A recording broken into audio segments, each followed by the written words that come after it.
See, this is unbelievable. I was just like logged out right now. Like my live stream just like shut down and I was just logged out right now from my account and I had to like open up the live stream again and log in. Crazy. Actually, so okay, so anyways, let me just get into it. Now I'm gonna play a video of the Michigan governor video, and then I'm gonna go play after the California governor video.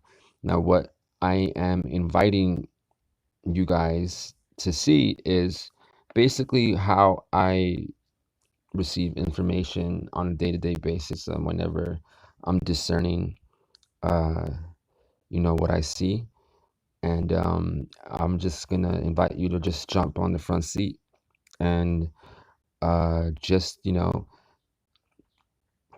have an idea of how I discern things and how I view everything and red flags that I look for, and you know just watch from the sidelines, and hopefully this can help and bless you in ways where you cannot be deceived. And okay, so let's play Michigan governor, and I'm gonna be pausing and continuing as the videos goes on.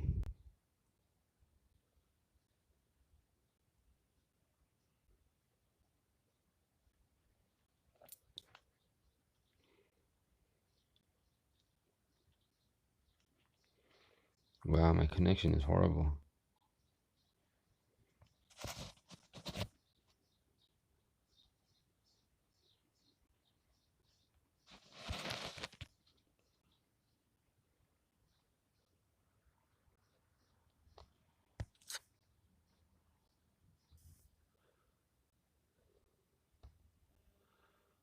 In times like these, people are going to experience hardships in many aspects of life.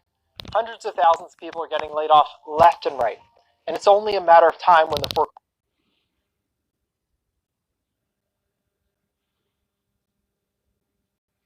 Governor Whitmer of Michigan, thank you for joining us this morning. I want to begin with your reaction to the White House guidelines we saw last night. How do you intend to use them? Well, I think for the most part, they are commensurate with what we're all thinking, of that this has got to be coming in stages. That testing is really important. I would say one of the shortcomings of the guidelines, though, is that one of are commensurate with what we're all thinking, of that this has got to be coming in stages. That testing is really important. I would say one of the shortcomings of the guidelines, though, is that one of their gating requirements is that there's testing for high-risk healthcare workers. We have to have a heck of a lot more robust testing than just high-risk healthcare workers. Absolutely, they should be tested, but we should be able to administer a test to anyone who has symptoms, ideally to people who've been around people who have symptoms, and in the best case scenario, just doing them broadly so that we really get a handle on where COVID-19 is and where the threats are. That's, I think, one of the shortcomings of the guidelines, and that's precisely why we governors have banded together, both sides of the aisle, to say we're going to be looking at metrics, we're going to be sharing best practices, we're going to be having an open dialogue, because COVID-19 doesn't respect state line, it doesn't respect party line, and we're all in this together. One of the governors you're working with in that Midwest compact is, of course, Governor Mike DeWine of Ohio. He said that in their state, they expect to begin relaxing some of the restrictions on May 1st. Do you believe you'll be able to do that as well in Michigan? Well, here in Michigan, we've had to be really aggressive. We've got the third highest death rate in the country right now. We are not the third highest state. We have a unique crisis that is playing out here, and we need a unique solution. And so banding together is a good thing, because we're going to work regionally, and we're going to share intelligence, and we're going to make informed decisions. But it doesn't mean that each of us is going to take the exact same steps. I do hope to have some relaxing come May 1st, but it's 2 weeks away, and the information and the data and our ability to test is changing so rapidly, it's hard to tell you precisely where we'll be in a week from now, much less two.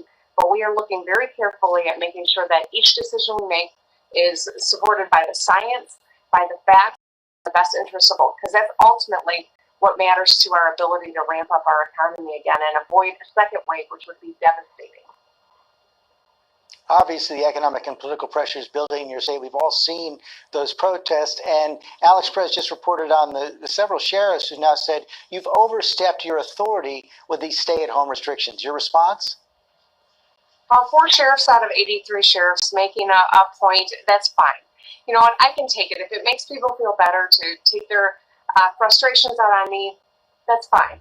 All I ask is let's not get overly political here. Huh. And there it is. Okay, so it took about like 2.5 minutes. Okay, what did you just hear? You said that the interviewer told her that there were 70 or there were some sheriffs that were protesting against your decision. And what was her response? She then ahead and reacted in a way where it kind of seemed like if you heard that from and not looking at the video, you'll probably like think like it was like a teenage girl or something, because her response was just so like immature and and and and something like a teenager would say, like. And the reason why she said that was, and what I'm talking about is when she said, oh, when it's 4 people out of 70 something, because that right there is the deception. By saying there is only 4 people that gave their opinion and want to say what they said, she is telling you guys, whether you guys like it or not or understand it, what is happening is she is making the numbers game. She's using the numbers game, as in it doesn't matter what the 4 people said, because it could be 4 people saying the truth, but if it's only 4 people and there's like 80 people, then it doesn't matter what the 4 people says. It doesn't matter if they're whatever they're saying. That's basically it's like people that say people that have a lot of views on their videos on YouTube, they must be telling the truth, because if they have a lot of views, that means they're telling the truth, which is obviously false, which is false like in many ways, because that's not the truth. People can have many views and seem like they have a lot of support, but they can be lies and they can just be deceivers. And the people that are telling the truth don't get a lot of views. So this attempt by the governor to say that was, one, very deceiving and just wicked. So let's hear that again. Let's focus on the public health. I'm the governor for 10, almost frustrations out on me. That's 4 sheriffs out of 83 sheriffs making a point. That's fine. You know what? I can take it. If it makes 4 sheriffs out of 70 making a point, that's fine. I can take it. But what point are they making? That's where you need to look into. And frustrations on her. Whoever said that they were frustrated or they have frustrations on her? What if those 4 people actually have every single right and everything that they say have evidence up to par, and they can back it up in court with the type of evidence that will just just he'll have the case. Come on. You don't know that if they do have that, but she's just saying that 4 people, it doesn't matter what they say. And then she brings up she's the governor of 10 million people. Why did she say that? Why did she choose to use that or say that at that specific time? Because she just finished telling you guys that it's 4 people, 4 sheriffs out of 80 something sheriffs that said something. So that's telling you guys not to pay attention to those 4 things. And then she said that she's governor of 10 million people. That's basically to tell you guys that unless the number of people that are protesting is close to 10 million people and not 4, then you should listen. But if it's not going to be close to 10 million people and those 100,000 people have something to say or protest, you shouldn't worry about it. Why? Because it's only 100,000 people. That's what she's sending off right here. That's what's going on. People feel better to take their frustrations out on me. That's fine. All I ask is let's not get overly political here. Let's focus on the public health. I'm the governor for almost 10 million people. I represent and want to protect every one of them, whether they supported me politically or not, or they were even disengaged. That's my job, is to protect the people of Michigan, and that's precisely what I'm doing with each of these orders.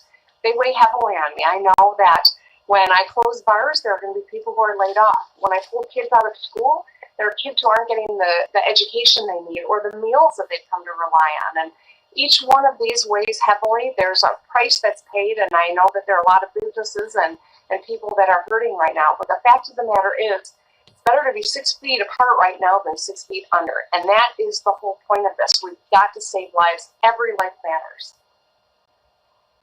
Governor Whitmer, thank you very much for your time this morning. That is the whole point of this. Yeah, the 6 feet. And that, I honestly believe that is the whole point of all this.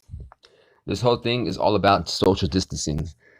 This whole thing is all about separating and instilling fear on the masses. And that's why I want to continue to what I said in the beginning. This whole COVID-19 thingy, it is, and I say this, and I'm going to have many people disagree with me, but hey, what they're doing is using this so-called crisis to use the 6 feet of distance, of social distancing and isolation and separation between people permanent. What they're doing is doing their very, very best, and they're doing their very best to have people, millions of people, scarred and just to the point where they are no longer going to trust anybody. What they're doing is causing a person to be afraid to even speak to another person face to face, to even be around another person. What they're doing is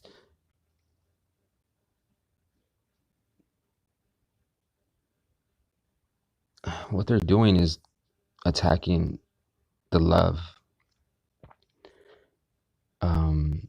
That's what it comes down to.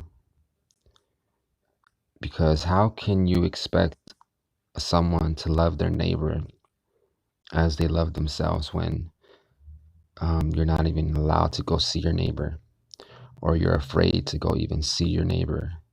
You know how many families have been destroyed, and friendships have been destroyed, and just millions of lives have just been affected because of this, because of this whole virus thingy, this whole virus that they're saying that, and they're using it in such a way that it's so deadly and such a and that's the thing. You could do your facts. Listen, like, you don't even have to just, you can look at the facts, okay? Think critically for a second. Forget about these conspiracy theories that you heard, or this and this that. When you're looking at the video, when you're watching, you're sitting down and you're watching the news, and you're hearing the news. Come on, isn't your gut telling you, like, whoa, like something's like not adding up? Like, you feel like kind of like weird about it. Like, either they're lying about the death rates, or they're pushing it so hard. It's like, but I need you to think critically. I need you to look at just what you're looking at, and receive and take in the information, and then do your due diligence and do your research, and then and look for the truth. Don't just take what you hear and accept it and go and live in fear and paranoia, as millions of people are doing, sad to say. think critically. Okay, what is the facts? The facts is, if you look and you do your research about flus in the past from 2018 to 19 to 17, and the flu seasons that has happened in the past, the influenza flu and N1H1, and it could go on and on. The mortality rate and the amount of people that died from that season of the flu is beyond the amount of what we're supposedly have with corona, right? There has been millions of people and millions of cases from prior flu strains and from sicknesses, and even besides the flu, from diseases to cancer to just any disease you can think of. There's millions of people that die every single day, but yet have we, or has the media responded, and has the politicians and has the world responded in a way where they cared about our lives and they shut the whole world down? No, they didn't. But did they have a reason to? Yeah. If they're talking about how they care about so much about this virus is not spreading, how come they didn't shut the government back then when millions of people were getting infected with the influenza flu? When millions of people are getting infected with HIV, with certain diseases, regardless in how you get it, whether through sex or physical contact, the mortality rate is what I'm looking at. When there's thousands and thousands of people dying every day, and yet did they shut down? Why not? If you really think about it, every time they have new evidence or new something they're presenting about this coronavirus, it's something. And they talk about the risks that we take in going back out there, and the risks we take being around people, and the risks we take not having a vaccine. But think about it. Think critically. Come on. We have been taking those risks ever since we were born. They're telling us something that we've been living our whole lives. They're not telling us something new. The only new thing is them telling us that we are going through that and using the corona as a way to say that. But if you think about what they're saying, it's not nothing new. We've always been around dangerous, diseases. We've always been dealing and cautious and face to face with certain sicknesses. It's always been a risk. That's just life. But and when you hear them talk about people that got cases, and 10,000 people got a case in this state, 20,000 people but do they continue? Okay, 10,000 people, they got infected. What's your point? I bet you in that state, compared to cancer or other diseases, there's probably about 50,000 people that died in that state. And they want to talk about the 10,000 people with the coronavirus got cases that they're not even dying. They just talk about the cases. So what does that tell you? That tells you they're depending on numbers. They're using numbers. They're using fear propaganda. It's the way they're saying it, and how they're saying it.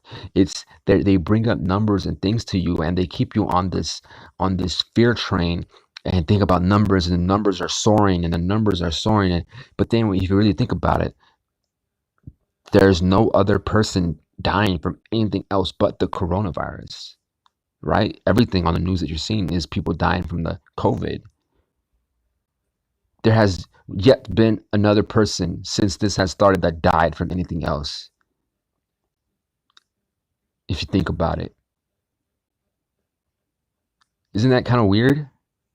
So what does that say? That just shows that it's because they are choosing to focus It's an agenda. They're pushing this. They have a mission. They have a game plan. There is, and at first it was somebody can't get affected so easily. They're 65 years old. Then you're more susceptible to get it. And then it's you hear a news comes out. Then, oh, a 39-year-old healthy person suddenly got it. And then the next thing you know, a healthy person suddenly got it and then died. So what are they doing? They're making people more scared now, because now that not only that you have to be not old, but you could be healthy and still get it.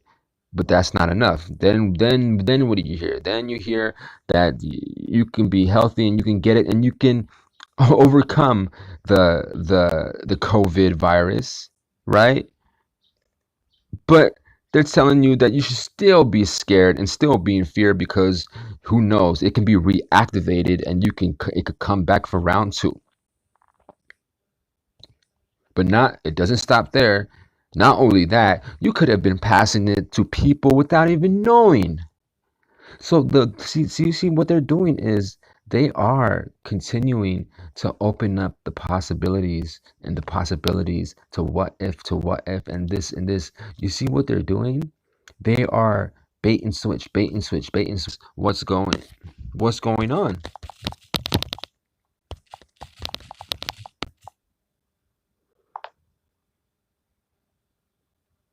Because